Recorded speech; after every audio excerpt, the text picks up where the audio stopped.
Bonsoir, les femmes et l'alcool, c'est le thème de cette émission.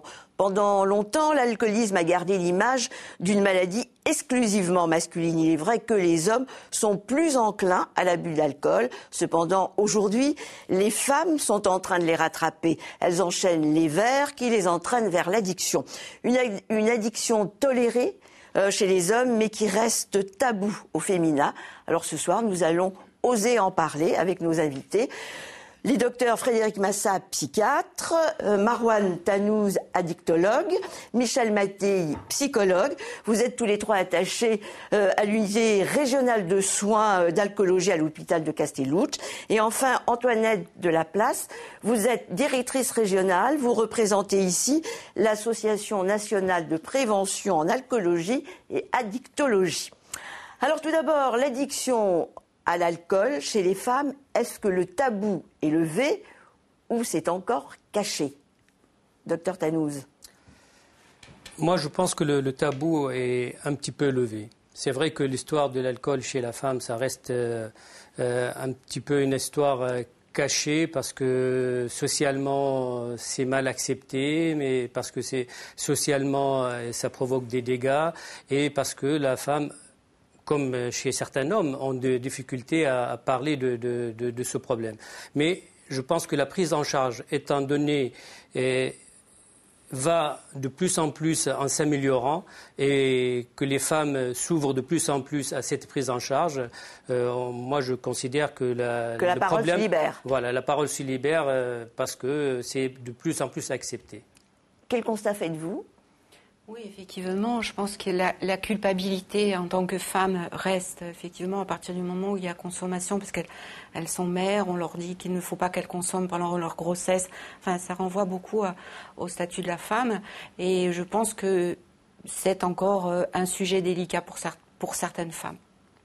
Michel Mattei, vous êtes d'accord ? Oui, tout à fait. Je crois que tout est un peu dit, mais le discours, la parole de la femme, bien qu'elle se libère effectivement, est toujours très chargée de honte et de culpabilité. Je suis d'accord. La honte les freine encore à se rendre aux soins. Un peu moins maintenant, mais quand même encore. Alors, est-ce que vous avez constaté une explosion de l'alcoolisme chez la femme ? On ne peut pas parler d'explosion. Je pense pas. Je pense qu'il y a eu toujours des femmes consommatrices, comme il y a eu toujours des hommes. C'est encore une fois, c'est la prise en charge qui s'est améliorée et l'ouverture des portes aux femmes de venir consulter, même si en général les femmes viennent tardivement, pas difficilement et tardivement en consultation, à noter qu'ils sont beaucoup plus fidèles que les hommes quand ils accrochent une prise en charge, ils viennent plus fidèlement à cette consultation. Mais je pense qu'avant d'entamer le sujet et aller au vif du problème, il y a quelque chose à définir sur l'alcool et c'est quoi l'alcoolisme.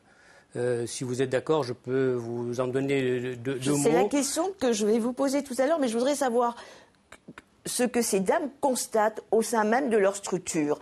Est-ce que vous avez constaté une explosion ? Les femmes boivent-elles plus qu'avant ou pas ?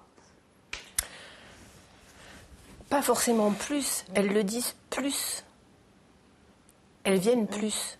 Mais je pense qu'elles ont toujours bu. Alors, aujourd'hui, je pense qu'il y a des jeunes femmes et jeunes filles qui, à mon avis, boivent plus qu'avant. Mais pour les femmes que nous recevons de 50 ans, 40, 50, 60, voilà, c'est pas quelque chose de nouveau. Par contre, ce que l'on observe au niveau de l'explosion, c'est non pas de l'alcoolisme pour l'instant, mais une très forte alcoolisation de ces jeunes femmes et de plus en plus et de plus en plus tôt. Ça, sur la population en général, que ce soit homme ou femme, l'alcool rentre dans leur vie de plus en plus jeune. Et je pense qu'on voit effectivement dans nos files actives avec 30 ans d'addicto, au niveau de la structure, on a vu la file active au niveau des femmes augmenter, de passer de 20% actuellement à 30% au niveau de la démarche de soins. Mais en tout cas, une alcoolisation beaucoup plus importante chez ces jeunes filles et même très jeunes filles. Alors, qu'est-ce que la maladie alcoolique, justement ? La maladie alcoolique, c'est une maladie chronique. L'alcoolisme, c'est l'alcoolisme de dépendance. Je ne parle pas de l'alcoolisme d'un verre ou deux verres de temps en temps. L'alcoolisme dépendant, c'est une maladie chronique. C'est une maladie alcoolique chronique. C'est quoi l'alcoolisme plutôt? L'alcoolisme, je veux dire, si vous voulez, on peut prendre l'alcoolisme en 4 étapes. On a ce qu'on appelle, et déjà, par la définition, on va voir une différence entre hommes et femmes. Vous avez l'alcoolisme qui est admis par l'OMS, c'est-à-dire l'Organisation mondiale de la santé, qui est 3 verres admis acceptés pour l'homme et 2 verres pour la femme. Donc déjà, il y a une différence. Ce n'est pas parce que ces messieurs sont des machos qu'ils ont dit non, pour les femmes, on donne moins que pour les hommes. C'est parce que les femmes tolèrent beaucoup moins l'alcool que les hommes. Après, nous avons ce qu'on appelle l'alcoolisme abusif. Tout ce qui dépasse ce type de quantité d'alcool, on peut le considérer comme abusif, comme excessif. On passe après à une autre étape supplémentaire qui est l'alcoolisme nocif. C'est là où les maladies commencent à apparaître. Et ensuite, vous avez l'alcoolisme chronique dépendant qui est effectivement a une définition autre que l'alcoolisme en général. C'est-à-dire on est dépendant à partir du moment où on a besoin de l'alcool pour être bien, ou à partir du moment où on recherche l'alcool, ou à partir du moment où on dit demain on arrête tout le temps, à partir du moment où il y a déjà des effets secondaires au niveau psychiatrique et psychologique. Et tout ça, c'est des critères de dépendance. Il suffit d'avoir 2 ou 3 critères de ce type-là pour qu'on soit typé dépendant à l'alcool. Alors, quels sont les symptômes? Qui veut répondre à cette question? Alors, les symptômes physiques, certes. Docteur, quels sont les symptômes physiques, justement? Mais les symptômes physiques de l'alcoolisme chronique, je veux dire, il y a plusieurs symptômes qui peuvent attirer l'attention de que quelqu'un est vraiment dépendant à l'alcool. D'abord, l'isolement social. L'isolement social, je viens de dire que ça peut être un critère de catégoriser quelqu'un comme dépendant. Ensuite, les problèmes professionnels. Donc, l'alcool entraîne des problèmes professionnels, des problèmes familiaux. Donc tous ces symptômes-là peuvent attirer l'attention des soignants ou l'entourage pour dire que tiens, cette personne peut-être il a un problème avec l'alcool et malheureusement on n'en parle pas assez. Les gens viennent en consultation, on ne pose pas la question est-ce qu'il y a un problème avec l'alcool et on passe souvent à côté. Alors, oui. Simplement, je dis que le problème de cette maladie, c'est que lorsque les premiers symptômes de dépendance physique où les troubles, justement, l'isolement, etc., se manifestent, la maladie est déjà installée. Parce que la première dépendance, la dépendance, c'est donc la perte de la liberté de s'abstenir de boire, c'est la dépendance psychologique et celle-ci peut s'instaurer dès les premiers verres d'alcool. On y reviendra peut-être plus tard, mais voilà, les symptômes physiques se manifestent. C'est bien secondaire et souvent assez tardif. Est-ce qu'il y a des symptômes psychiques? C'est le premier symptôme qui s'installe, c'est-à-dire la dépendance psychologique, c'est ce qui a été dit. La perte de la liberté. Et la perte de la liberté de boire. On attend le moment où on ne peut pas s'en empêcher, même s'il n'y a pas une dépendance physique. Les patients pensent souvent qu'ils ont besoin d'avoir des tremblements pour être alcooliques, pas forcément. Alors, alcool au féminin, le petit verre en cachette. Marie a 45 ans, elle nous raconte son parcours. Nous respectons bien entendu son anonymat. C'est venu tout doucement, petit à petit. Je m'en suis même pas rendu compte parce que je buvais que le week-end. Je buvais le samedi, après le vendredi et le samedi. Et je sortais qu'à l'extérieur, je buvais et pas à la maison. Mais après la naissance de mes enfants, c'était plus compliqué de boire à l'extérieur. Et à ce moment-là, j'ai commencé à acheter de l'alcool pour boire à la maison. Et c'était un peu la porte ouverte. Je buvais caché, vraiment mon entourage très très proche, mon mari de l'époque, peut-être quelques proches aussi, mais je pense que je cachais très bien, je me cachais bien. Il n'y avait pas grand monde qui me voyait dans cet état-là, et personne ne m'en a fait la remarque. Peut-être on m'a vu trop boire dans les soirées, dans les dîners, mais c'est tellement tabou, les gens n'osent pas, ils ne savent pas comment s'y prendre pour dire bon, là, c'est un peu trop. Enfin, les gens ne savent pas aborder ce problème-là. Quelles ont été les conséquences sur votre santé? Je ne sais pas, parce que je n'ai pas osé consulter, parce que j'avais peur que mon médecin généraliste s'en rende compte, qu'il fasse des analyses, que ça se voie, et j'avais tellement peur que ça se sache. J'avais honte et j'avais de la culpabilité, donc j'ai négligé ma santé pendant quelques années, j'ai évité de voir le médecin. On occulte un peu tout, on va être tranquille, on va être juste seul et tranquille pour boire, et à partir de là, on bâcle tout. L'heure du bain, l'heure des devoirs, l'heure du repas, et on profite de rien. Et on est obsédé après par cette pensée d'être seul, tranquille, pour picoler. Quand je suis allé au bout du bout, d'essayer toute seule, je me suis dit, bon, là, il va falloir quand même demander de l'aide. Et c'est à ce moment-là que j'ai tapé tout simplement sur Internet, alcool, aide, que faire.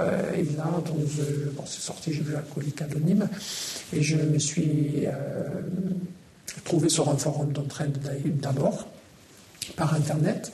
Ça m'a aidé parce que j'avais pas trop envie de me montrer, d'aller dans une association physiquement, moi, à cette époque-là. Et ça m'a aidé à faire le pas vers les autres, m'ouvrir, parler, verbaliser et comprendre que j'étais pas seul dans ce cas-là. Ça vous a beaucoup aidé ? Énormément, énormément. Est-ce qu'aujourd'hui vous buvez encore, ou beaucoup moins, ou plus du tout ? Plus du tout, plus rien. Je n'en ai plus besoin et je n'en ai plus envie, surtout. Docteur Danous, quel est le seuil de consommation à risque pour la femme ? Est-ce qu'il est identique à celui de l'homme ? Il n'est pas du tout identique, non. Il y a le seuil à risque chez l'homme et bon, ça reste aussi des études statistiques. Donc, ce n'est pas parce qu'un homme va boire 5 verres qu'il va devenir dépendant.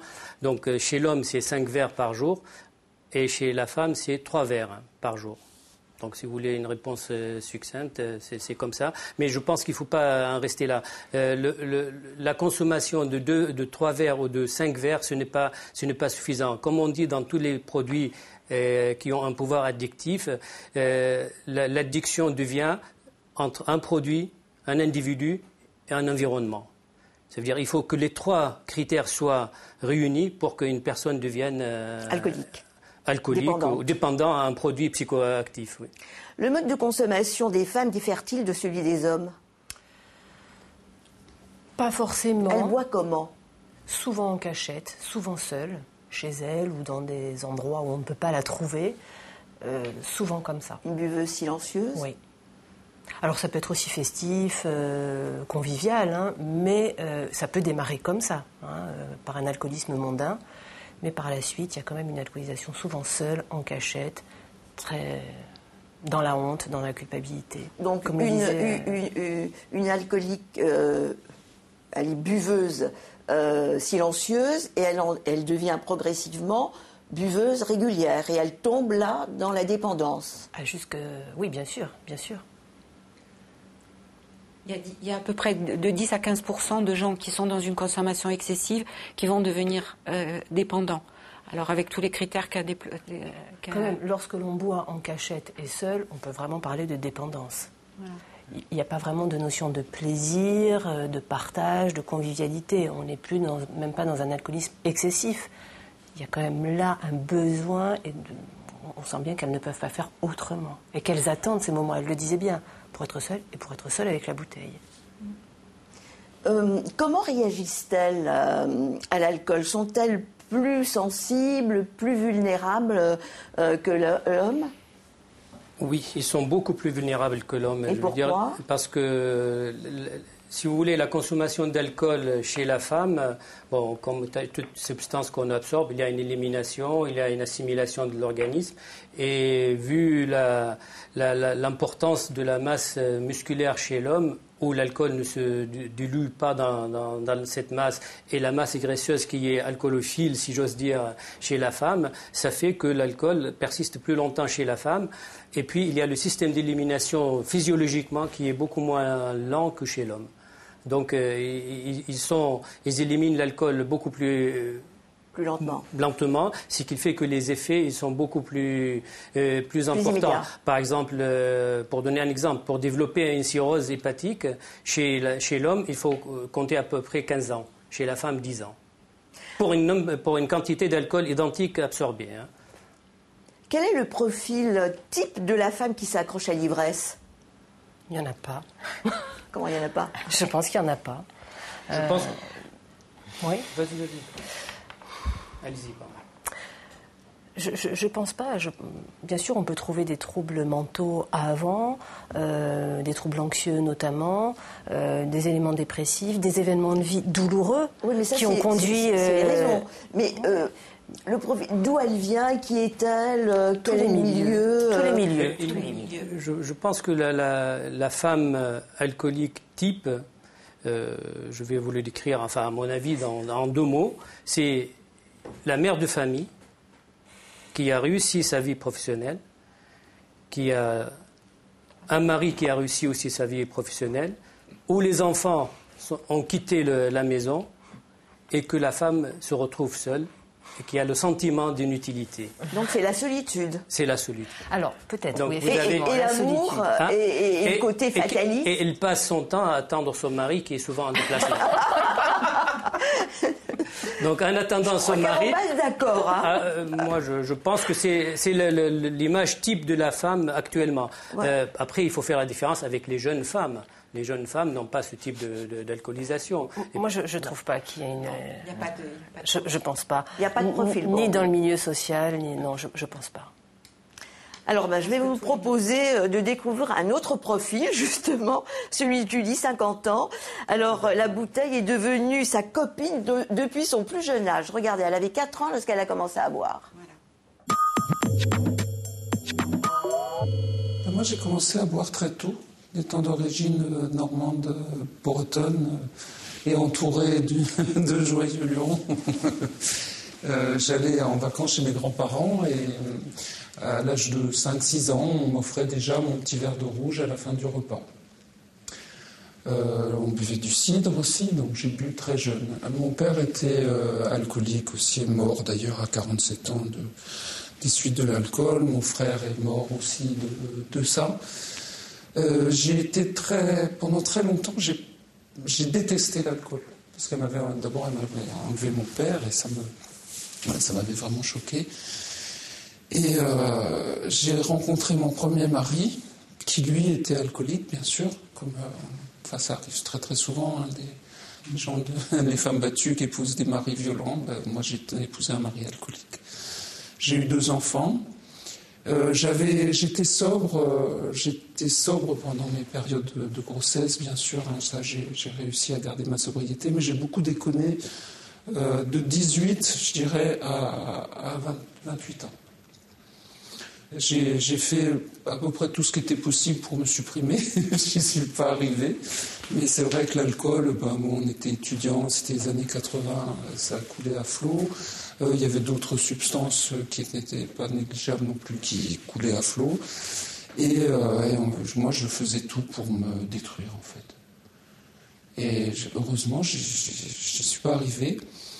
Et j'ai dû m'exiler, j'ai dû partir de France pour échapper en fait à cet alcool. Et là, j'ai rencontré dans ces pays étrangers les programmes des 12 étapes.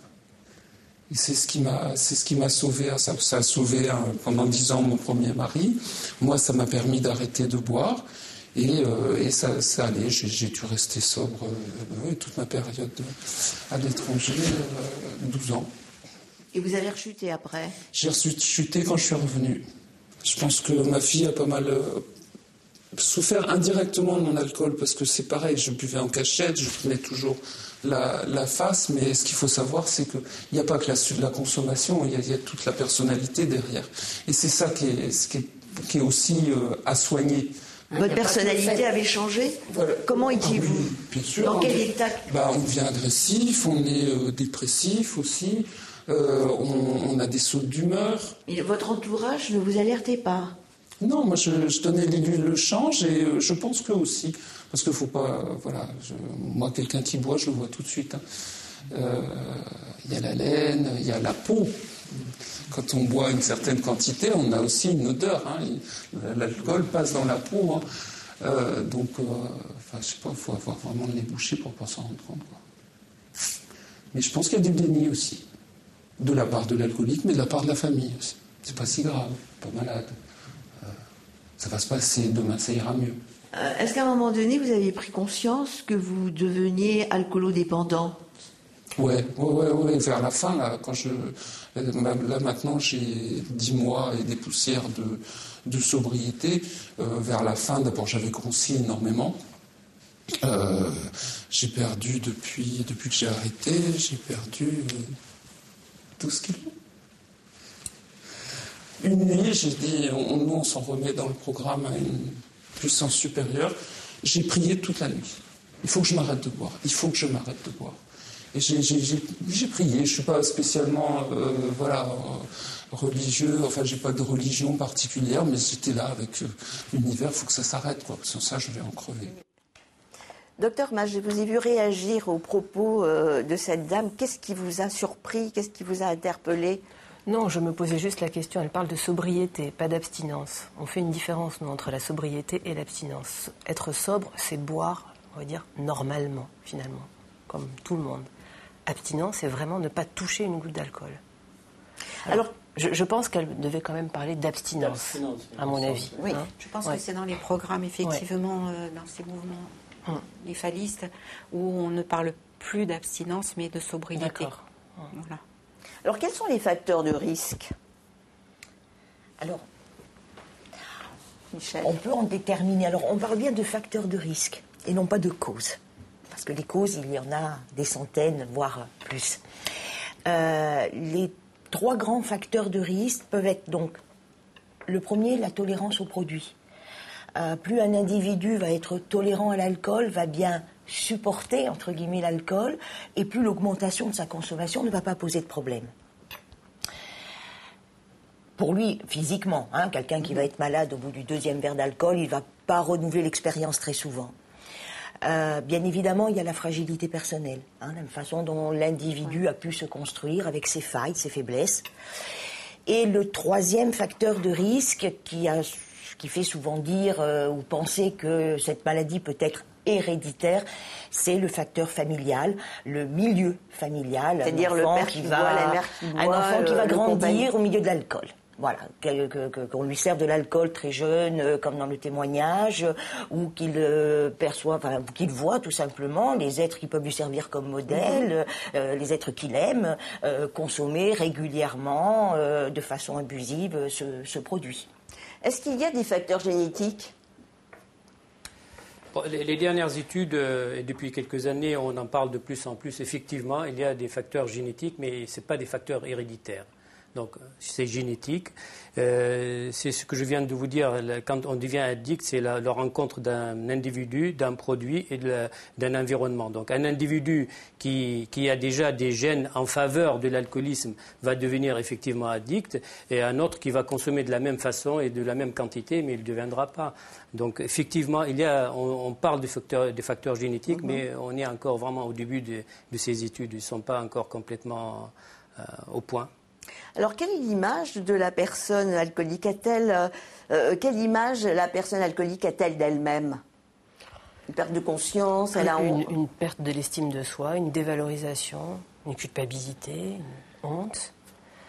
Pour les femmes, beaucoup, pour les hommes aussi, mais peut-être un peu plus pour les femmes. C'est ce que vous constatez également lorsqu'elle vient de vous voir? Ah oui. Est-ce qu'elle vous parle de ce mal-être, de ce dégoût qu'elles ont d'elles, de leur corps? C'est la première raison qui souvent leur font faire une démarche de soins, c'est justement cette image qu'elles ont d'elles-mêmes et aussi de ce que les autres leur envoient aussi. Parce que souvent, c'est une femme alcoolique, c'est encore considéré comme très, très, très mal et puis dégradant. Donc voilà. Donc elles ont et d'ailleurs, quand elles reprennent, je dirais, leur vie en main, elles ont besoin de redonner une image très, très positive de leur corps. Elles arrivent souvent très négligées. Très négligées. Et on les voit petit à petit prendre soin d'elles. C'est assez impressionnant. La première restauration est effectivement physique. Voilà. Donc il y a des conséquences physiques, les conséquences psychiques et sociales. Bien sûr. Oui, elles sont énormes. Je veux dire la dépression en premier, l'anxiété, Ça peut être avant, je l'avais dit tout à l'heure, mais Une de des toute premières façon, causes de l'alcoolisme, c'est la aggravé dépression. par l'alcool. Ouais. L'alcool aggrave la dépression et aggrave l'anxiété. Alors, quelles sont les maladies associées à l'alcool et qui touchent davantage les femmes que les hommes? Il n'y a pas de maladie due à l'alcool qui touche plus les femmes que les hommes. Je pense que l'alcool provoque les mêmes dégâts chez l'homme et chez la femme. La seule différence, qu'on voit ces maladies apparaître d'une façon beaucoup plus précoce chez la femme que chez l'homme pour la même quantité d'alcool absorbé. Et quelles sont les maladies, les maladies liées à l'alcool? On peut partir. Les plus fréquentes. Le plus fréquent, c'est les cancers des voies aérodigestives supérieures, les cirrhoses du foie, les cancers du foie, les neuropathies des membres inférieurs. Donc, c'est les maladies qui reviennent, si vous voulez, le plus fréquemment. Mais sinon, on peut aussi parler des problèmes dentaires, on peut parler de la peau, on peut parler des troubles sexuels, on peut parler des... Les dommages sont très graves. Ils sont très graves et malheureusement, ils sont très souvent irréversibles à partir d'un certain degré. Alors, est-ce que l'alcool est un danger dans la maternité? Lorsqu'une femme est enceinte, si elle boit de l'alcool, quelles sont les conséquences sur le fœtus? Ben oui, je crois que c'est le toxique le plus néfaste pour le fœtus, je dirais, au niveau de toutes les drogues. Et souvent, c'est minimisé parce qu'on ne dit pas suffisamment à ces jeunes femmes que la tolérance est zéro lors de la grossesse. On le connaît bien au niveau du tabac, mais on le dit beaucoup au niveau du tabac, mais très peu au niveau de l'alcool, parce que c'est le syndrome d'alcoolisation fétale, ça entraîne des dommages sur le fœtus et sur l'enfant à naître, qui sont irréversibles, souvent irréversibles. Alors, quel est le taux peut-il y avoir un lien, d'abord, entre la consommation d'alcool et la santé mentale ? Sur le cerveau, en quelque sorte. Il y a un lien. On peut retrouver derrière l'alcool toutes les pathologies psychiatriques, vraiment. Il nous faut du temps, souvent, pour les découvrir. Il faut être quand même suffisamment à distance de l'alcool pour y voir plus clair. Le dépistage est difficile. Oui, parce que l'alcool modifie l'humeur. On a des patients et patientes, pour les hommes et les femmes, qui sont souvent déprimés. On ne sait pas si c'est dû à l'alcool ou si c'était là avant. On ne sait pas s'il y a des choses beaucoup plus graves comme un trouble bipolaire. On peut tout voir, vraiment tout voir. Après, les conséquences de l'alcool, oui, c'est ce que je disais, c'est souvent de la dépression et sur le plan neurologique, des choses très graves, les pertes de mémoire jusqu'à la démence et qui là est irréversible. Quel est le taux de mortalité lié à la consommation d'alcool? C'est très simple à calculer. D'abord, il y a à peu près un taux global en France de l'ordre de à peu près 49 000 décès par l'alcool et par an. Donc ce qu'on appelle les décès évitable, parce qu'on pouvait éviter ces décès si on ne consommait pas de cette façon l'alcool. On en compte 50 000 à peu près. À peu près 50 000, voilà, c'est de l'ordre. Ça fait à peu près on est à 13% de consommateurs réguliers d'alcool, sur lesquels on peut considérer il y a 8% qui deviennent addicts à l'alcool et qui auront une maladie alcoolique. Et donc le taux, ça se calcule, je veux dire, dans ce sens-là, par l'importance de ces décès liés à plusieurs maladies, donc la cirrhose, la psychose, etc., les cancers. Alors, comment sortir de cet enfer? Est-ce que c'est possible? Et est-ce que les femmes se prennent en main pour vaincre la maladie? Et comment? Est-ce qu'elles viennent vous voir, aussi bien au sein de votre unité de soins, au sein de votre association? Est-ce qu'elles viennent délibérément, seules ou accompagnées? Est-ce que le poids de l'entourage est important, l'influence? Alors, ce qui est important, effectivement, c'est d'apporter la connaissance sur les structures de soins, de pouvoir, effectivement, aussi leur donner l'envie de pouvoir faire une démarche, parce que, bon, je veux dire, c'est quand même des prises en charge pluridisciplinaires qu'on essaye de mettre en place. Donc, on a plusieurs portes d'entrée par rapport aux soins, que ce soit le corps médical, mais le corps social ou tout simplement l'entourage. Et c'est souvent de les accompagner dans cette démarche dû à cette culpabilité, de les accompagner, de ne pas les stigmatiser dans leur maladie, qui fait qu'elles arrivent à faire une démarche. Et puis après, c'est tout le travail en amont, avant l'arrêt, c'est le travail de motivation qui est important de faire pour pouvoir leur donner cette envie de se sortir de ce Alors, elles consultent le médecin, elles se tournent également vers l'hôpital. Est-ce qu'elles viennent de plus en plus vous voir? Je trouve, oui. Elles entrent toutes seules dans la cure ou vous avez... Par la famille, par le médecin traitant, par l'AMPA, ou alors seule et souvent en cachette. Non, ce que je voulais dire, ça a été évoqué en début de l'émission, les femmes viennent effectivement volontairement maintenant demander une prise en charge, mais ils viennent beaucoup plus tardivement que les hommes. Mais encore la différence avec les hommes, quand ils sont pris en charge, ils sont beaucoup plus fidèles à leur prise en charge que les hommes. Alors justement, nous nous sommes rendus au sein de votre unité de soins, qui est une unité régionale. Vous recevez tous les patients qui viennent de Corse. Chaque année, 130 personnes souffrant d'alcoolisme poussent la porte de cette unité de soins. 2 tiers d'hommes, 1 tiers de femmes en grande détresse. Pour certaines patientes, il est souvent difficile de franchir le seuil d'une consultation spécialisée. Il y a quand même un temps d'adaptation. Donc elles mettent du temps à venir vers nous, elles sont assez renfermées, mais au bout d'un moment, il y a un lien qui se crée et donc du coup, il y a la possibilité de discuter avec elles, voire de faire des activités comme la sophrologie, l'hypnose, des jeux de cartes, du jardinage, etc. Vous ne cherchez pas forcément... Une fois le pas franchi de la consultation, le déclic a lieu et le sevrage s'opère. Il durera 4 semaines. Au bout de 4 semaines, le sevrage physique à l'alcool est fait depuis longtemps, parce qu'au bout de, on va dire, maximum 1 semaine, il est fait. Par contre, la cure, c'est vraiment un début de prise en charge de la maladie alcoolique. On ne règle pas tout au bout de 4 semaines. Ça, c'est pas possible. Même s'il y a des traitements... Une aide importante en parallèle est apportée par une équipe pluridisciplinaire. Pour éviter de recraquer, des consultations psy sont nécessaires.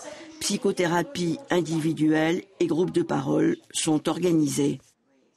Ce qui est le plus difficile à admettre dans cette maladie, c'est la notion d'abstinence totale et définitive. Admettre le plus jamais, le plus jamais. Ce n'est pas tant le problème de la dépendance physique, bien évidemment que l'alcool abîme aussi physiquement, mais ça peut se régler assez rapidement. Voilà. Puis la restauration physique intervient généralement assez rapidement. La restauration psychologique, c'est un processus beaucoup plus long.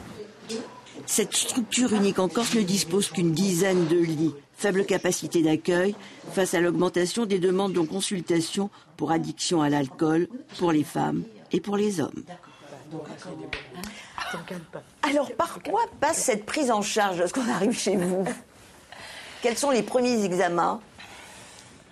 Les examens, je vais peut-être laisser mon collègue pour parler des examens, mais le début de prise en charge, c'est vraiment s'il y a besoin d'un sevrage physique. Il n'y a pas forcément besoin d'un sevrage physique. On peut être dépendant sans avoir une dépendance physique. Mais s'il y a dépendance physique, on va traiter simplement avec des tranquillisants, de l'eau et des vitamines. On va dire toute la durée de la cure, mais en fait le sevrage physique va se faire, comme je le disais, rapidement. En 7 jours, on est à peu près tranquille. Sinon, qu'est-ce qui se passe? Et après, le traitement, c'est les entretiens, les réunions d'information, de réflexion, d'analyse de sa dépendance. Voilà. Disons que nous partons du principe au niveau des réunions. Alors attention, ce ne sont pas des groupes de parole. Ce ne sont pas des groupes de parole. Ce sont vraiment des réunions d'information et de réflexion, partant du principe que l'individu va bien combattre ce qu'il connaît bien. Voilà. Et puis toute cette réflexion personnelle sur soi qui est indispensable.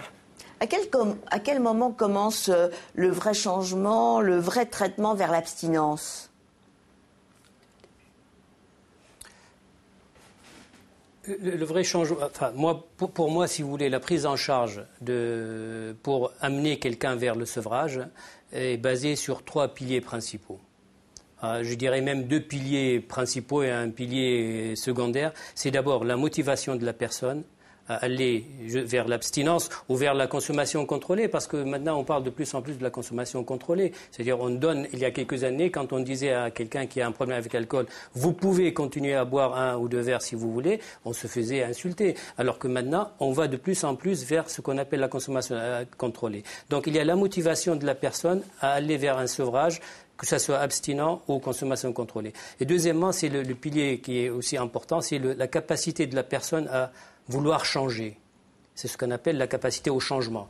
Parce que si la personne n'a pas de capacité à vouloir changer et remplir le temps qu'il passait à boire par autre chose, la cure est vouée à l'échec. Et troisièmement, bien sûr, il y a le rôle des médicaments, que pour moi, les médicaments seuls ne marchent pas. Motivation, changement, seuls peuvent marcher. Et les trois ensemble, c'est l'idéal. À quel moment intervient justement le travail du psychothérapeute ? Dès le départ. Hein. Dès le départ. Et est-ce qu'il y a un suivi médical après toute cette cure, cette prise en charge ? Il est nécessaire. La prise en charge. À l'intérieur de l'hôpital ? À l'intérieur et à l'extérieur. Ouais. Est-ce qu'il y a une prise en charge ambulatoire ? Oui. Alors voilà, oui, c'est ce que j'allais vous dire, parce que je crois qu'en amont de la cure, il y a toute cette phase d'acceptation et de reconnaissance de la maladie, parce que les gens, quand ils arrivent chez nous, leur souhait, c'est d'arriver, enfin, qu'ils arrivent, c'est de peut-être de gérer encore leur consommation d'alcool.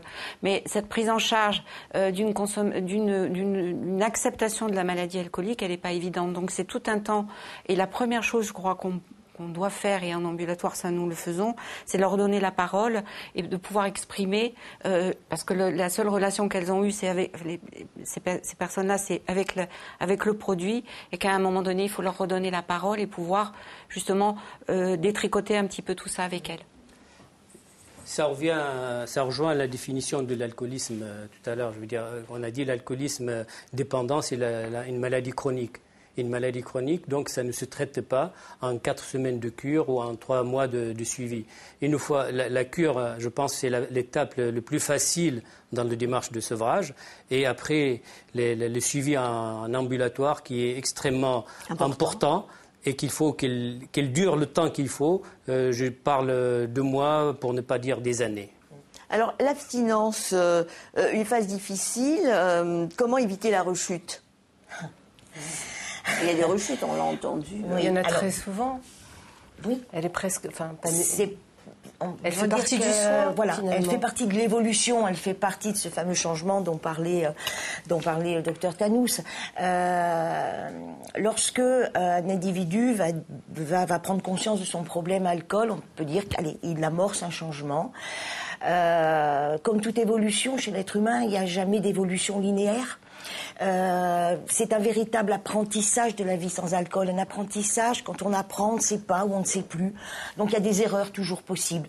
Et la rechute, ça peut être effectivement l'erreur toujours possible. Bon, la perte d'une bataille dans cette guerre contre l'alcool. C'est un petit peu comme ça qu'il faut la concevoir. C'est pas forcément un échec. Et on apprend grâce à ces erreurs aussi. Donc vous travaillez autour de ça. On ne diabolise pas du tout la rechute. Il ne faut pas traiter la rechute comme une erreur, à mon avis.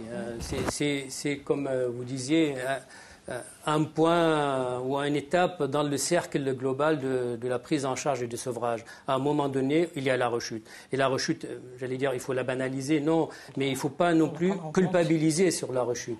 La rechute est là, il faut la prendre en compte, il faut la traiter, et le plus tôt possible. Parce que si on prend en charge quelqu'un qui a rechuté rapidement, le cercle est raccourci d'autant.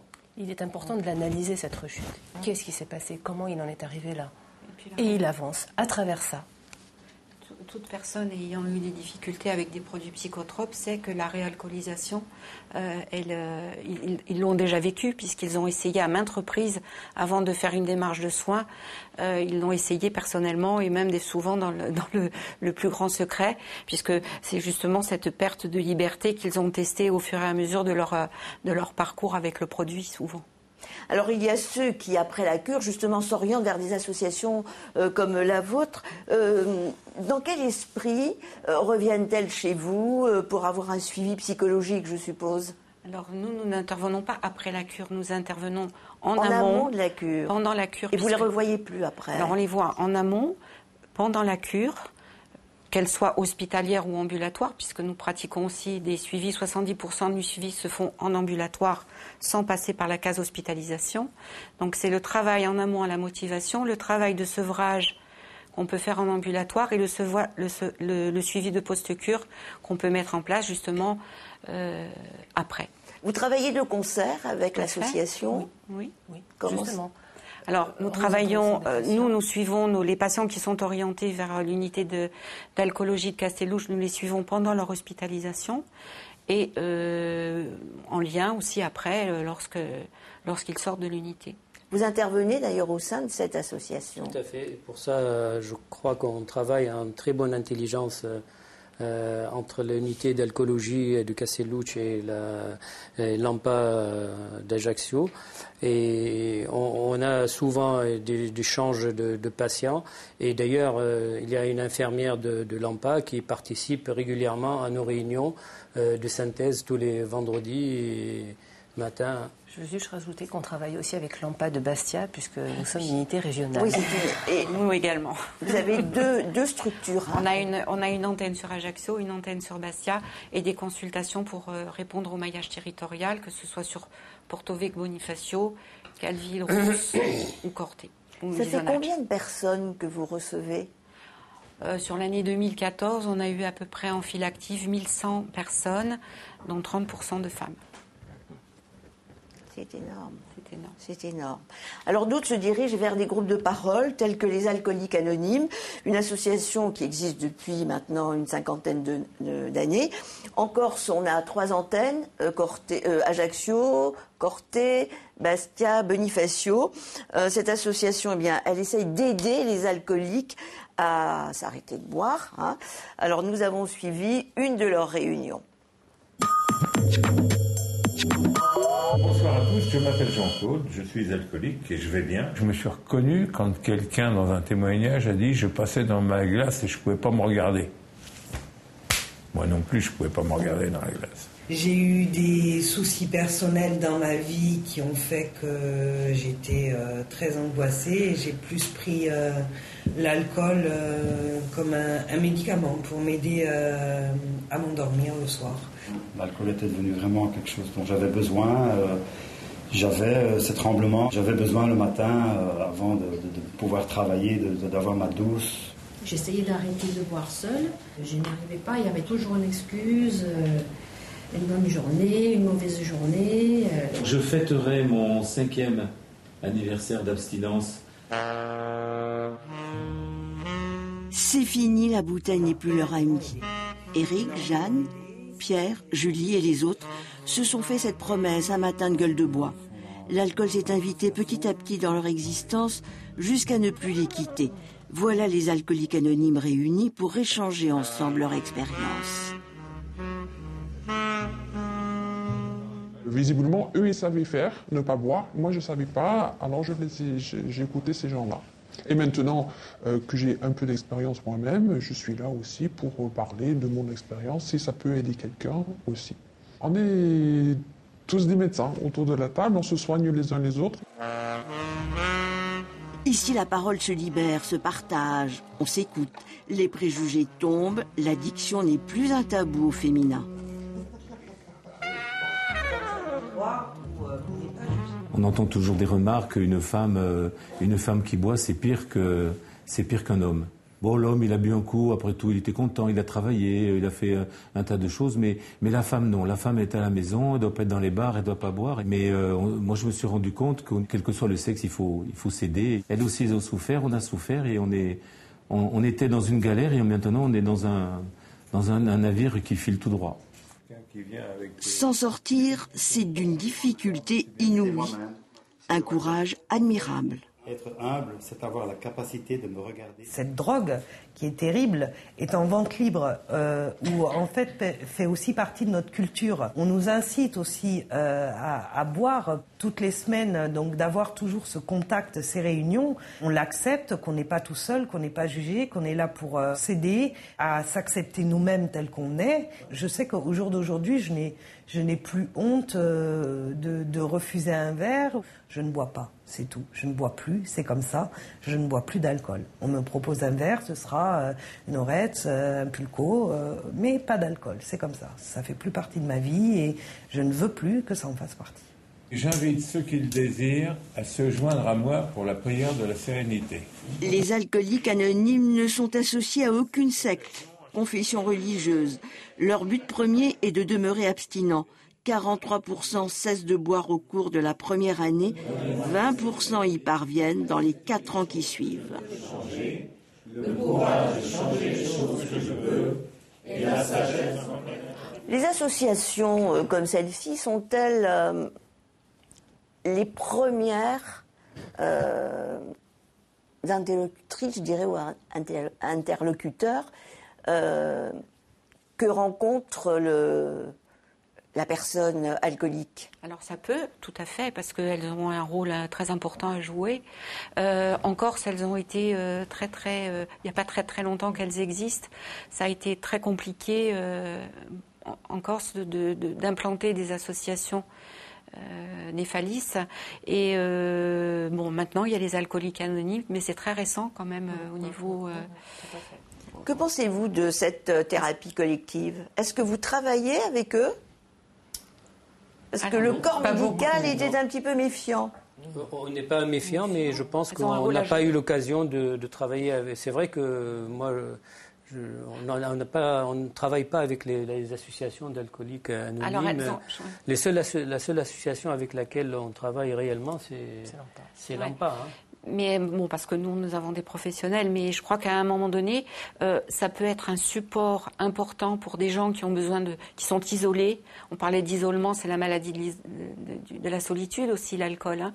Donc, pour ces gens qui ont besoin de retisser un tissu social autour d'eux, ça peut être une porte qui va à un moment donné les amener vers le soin. Mais en aucune façon, ils ne peuvent se substituer, je dirais, à une prise en charge médico-psychosociale. Ils le disent, hein. Voilà. Et donc, ils ont un rôle à jouer, mais je crois que le corps médical, et on peut tout à fait travailler en